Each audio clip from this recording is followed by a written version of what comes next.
Assalamualaikum warahmatullahi wabarakatuh. Saya Dwi Amalia Magfiroh, mahasiswi Bimbingan dan Konseling Islam UIN Sunan Ampel, Surabaya. Di video keempat saya ini, saya akan membahas mengenai desain metode eksperimen. Oke, pertama kali kita akan membahas mengenai pengertian penelitian eksperimen. Jadi, metode penelitian eksperimen adalah metode penelitian yang dapat digunakan untuk mencari pengaruh perilaku tertentu terhadap yang lain dalam kondisi yang terkendalikan.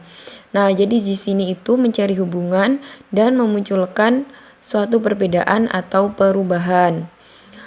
Metode penelitian eksperimen juga bisa disebut sebagai suatu metode riset yang kuat untuk menetapkan hubungan sebab dan akibat. Nah, di penelitian eksperimen ini terdapat dua variabel. Yang pertama ada variabel cause atau disebab adalah kondisi yang lebih dulu terjadi, mempengaruhi ya. Kemudian ada variabel efek atau akibat adalah kondisi yang muncul setelah variabel cause dilakukan. Nah, jadi yang variabel efek ini dipengaruhi. Nah, karena adanya variabel cause dan variabel efek, maka muncullah perubahan. Baik, selanjutnya kita akan membahas mengenai tujuan. Jadi, tujuan dari penelitian eksperimen ini adalah untuk mengukur variabel yang dimanipulasi terhadap variabel yang diamati. Contoh nih, mengukur teknik modeling terhadap perubahan perilaku malas pada mahasiswa. Nah, di sini atau di penelitian eksperimen ini terdapat dua kelompok ya, yaitu ada kelompok eksperimen dan ada kelompok pembanding. Nah, yang terakhir yang akan saya sampaikan di video kali ini adalah bentuk desain penelitian eksperimen. Yang pertama ada pre-eksperimental atau juga bisa kita sebut sebagai eksperimen awal.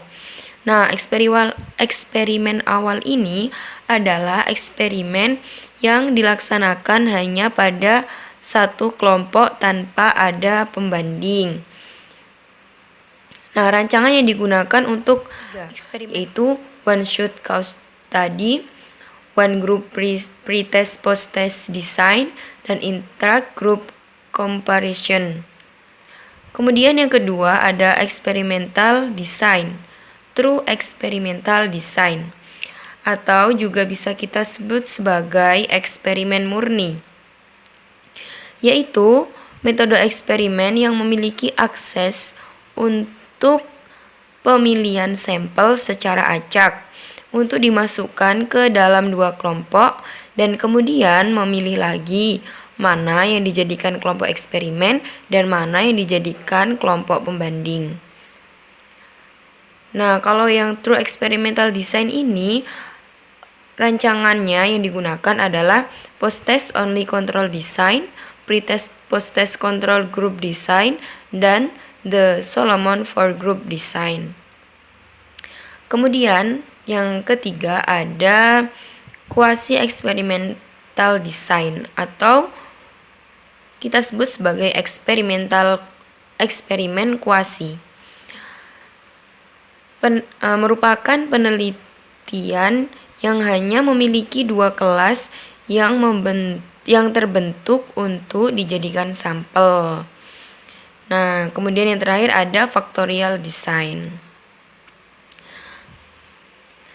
Demikian yang bisa saya sampaikan. Semoga bermanfaat dan bisa difahami. Kurang lebihnya mohon maaf. Sekian dari saya. Wabillahi taufiq wal hidayah waridho wal inayah. Wassalamualaikum warahmatullahi wabarakatuh.